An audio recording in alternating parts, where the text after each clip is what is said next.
With an early start time in mind, the Toronto Maple Leafs team management elected to dedicate this date to the team's younger fans in what has been dubbed the next-gen game. It's a great chance for young fans to join in on the camaraderie of Leafs Nation without staying up past their bedtime to catch a game in its entirety.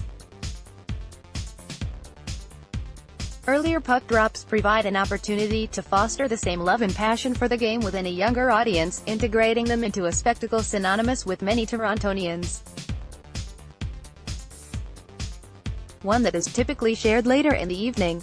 There's been no better time to market the game towards a young demographic, especially considering the sheer amount of youth embodied in Toronto's current NHL roster. For children that idolize these very players and dream about playing hockey at the next level, it also serves as a reminder that they could find themselves living out their dreams one day too. In an excerpt from the team's official website, on Thursday, January 3rd, the next generation of Leafs fans are taking over when the Maple Leafs host the Minnesota Wild. And we want you to join in on the fun. The next-gen game presented by Scotiabank is a special 2 p.m. afternoon game all about celebrating the fun that is the game of hockey. On Thursday, January 3rd, the next generation of Leafs fans are taking over when the Maple Leafs host the Minnesota Wild. And we want you to join in on the fun. The next-gen game presented by Scotiabank is a special 2 p.m. afternoon game all about celebrating the fun that is the game of hockey. Additionally, a select number of young fans will be chosen to attend the game through a draw that can be entered on the team's website. It's unclear exactly how many kids will be in attendance to take advantage of the early start time. However, the Maple Leafs appear to be making a valiant effort to fill out the seats with younger faces this time around. Last season, the Toronto Maple Leafs used their one and only 2 p.m. start to host the next century game, as a ploy to transition the team's fanbase into the next 100 years of action.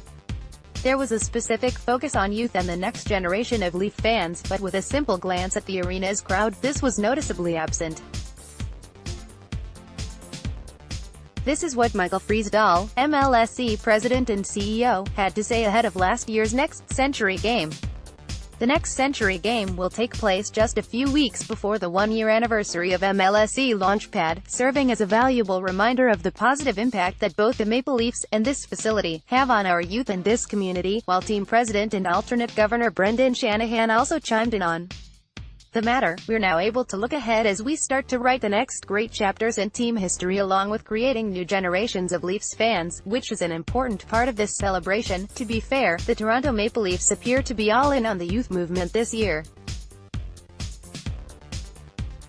Quoting, the next-gen game has been a primary focus. They've taken to the streets to hand out tickets, unveiled a limited edition line of next-gen collection merchandise, and even released an iOS, Android game app titled Dangle and Dash. It would certainly be a treat for many if the team had more than just a single early start game per season, but, unfortunately, the schedule isn't under the Toronto Maple Leafs' direct jurisdiction. The takeover is coming. Brace yourselves for an inevitable fortnight dance-off and other mind-numbing attractions. In all seriousness, it's an exciting time to be a fan of this electrifying team, and, despite all the heartache many of these young fans did not live through to experience the Leafs' dark ages, they can enjoy the passion for the franchise just the same moving forward. Next, all-time best draft picks. On a side note, Thursday will also mark Garrett Sparks' fourth consecutive start in goal as a result of Frederik Andersen's disclosed groin injury. Mike Babcock confirmed the news with reporters following the Wednesday morning skate.